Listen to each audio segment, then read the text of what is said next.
Good evening, everyone. I'm James Shields, and welcome to Friday Nights with 45th Parallel. We're so thrilled that you could be here tonight to celebrate music. We've been doing these Friday night performances since almost the beginning of the pandemic, and I have to be honest, they've gone a long way to keep us sane here at 45th Parallel.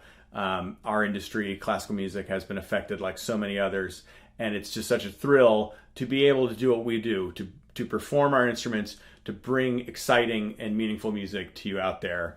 Helps us feel whole, and we hope that it can help entertain you, inspire you, make you feel the feels. Whatever you get from these concerts, we're just so happy you're here for this experience. It's February, it's Black History Month, and all this month we're featuring music by Black composers. Our industry, like many others, many organizations in society, has a lot of work to do to become a more inclusive and just organization, and we want to make sure at 45th Parallel that we're doing our part.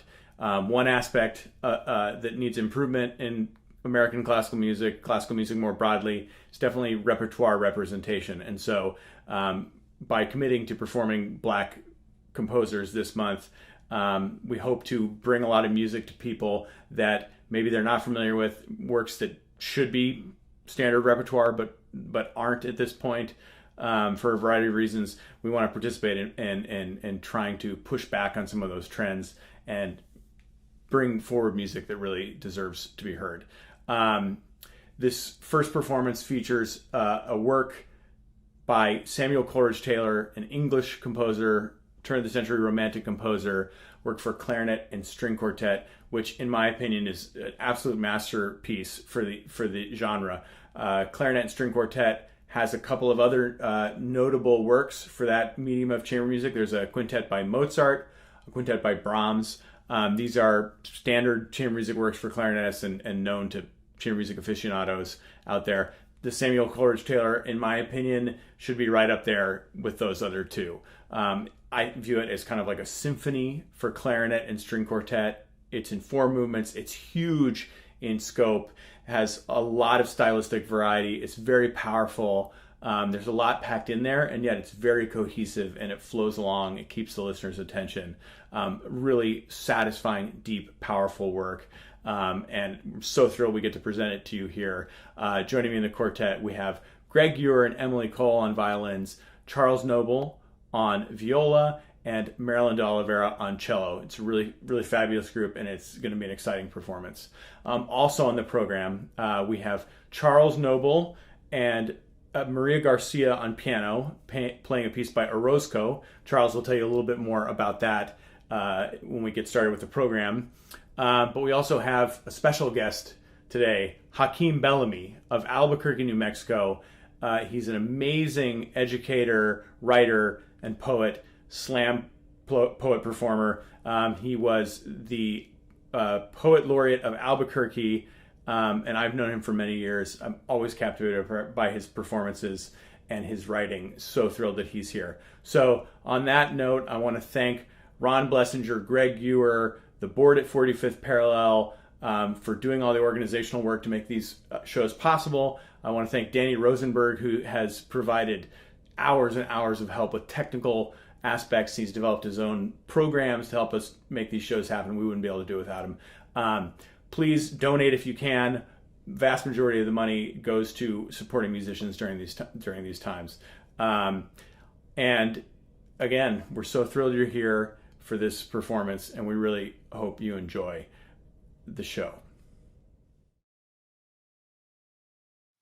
Welcome to 2021, all my friends from the 45th Parallel and beyond.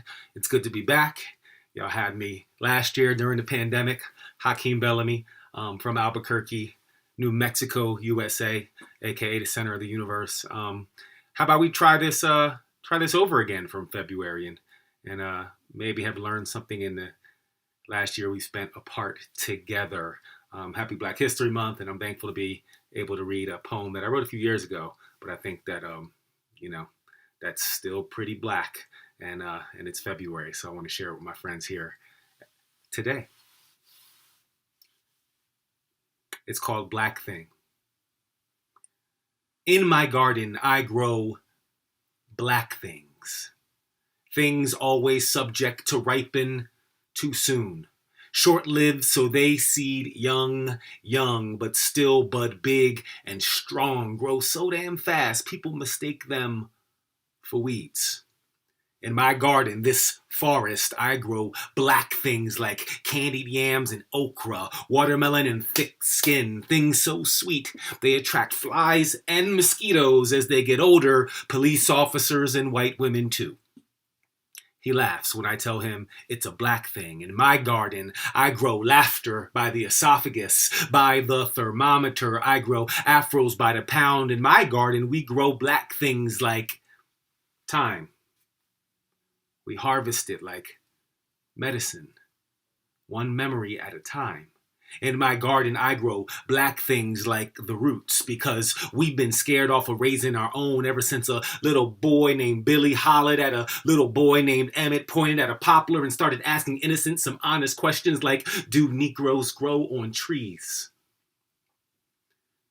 I tell him that a black garden is so much more than a plantation. We grow things besides suffering. We grow things besides nations. In my garden, I grow black gods. It's no Eden, nor jungle either.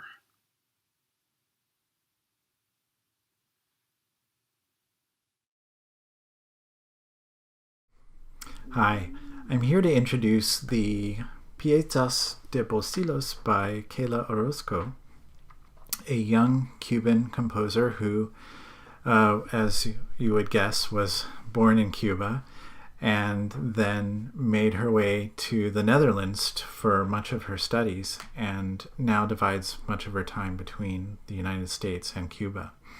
Truly a citizen of the world.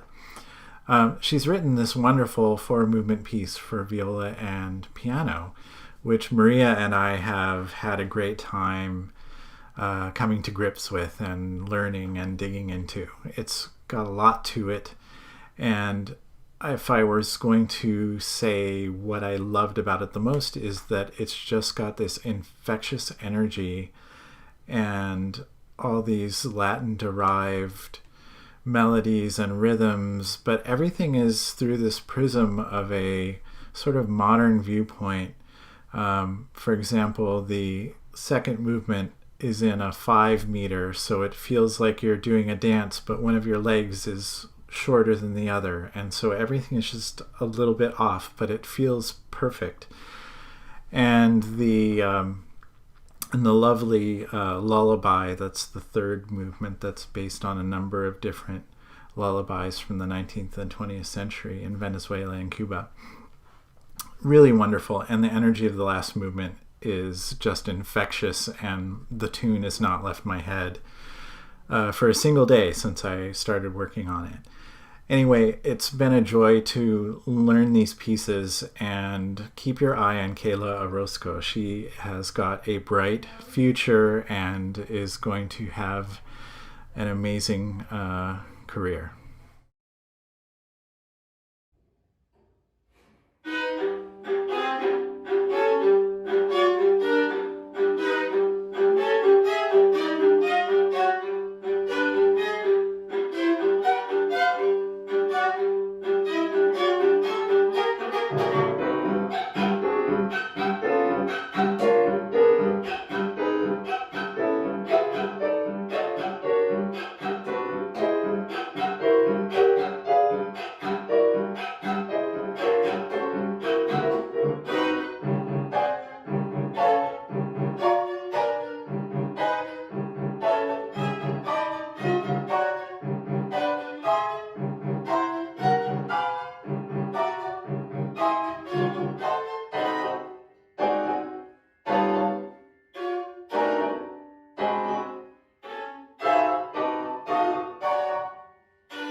wow, we hope you find that Coleridge-Taylor is powerful as we do, and all of us here at 45th Parallel can't wait to perform that work and others like it for you live when conditions allow.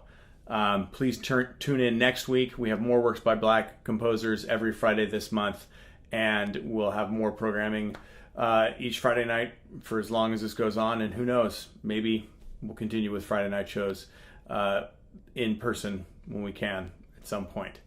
Everybody stay safe out there. Please check out our website, 45thparallel.org, for more information.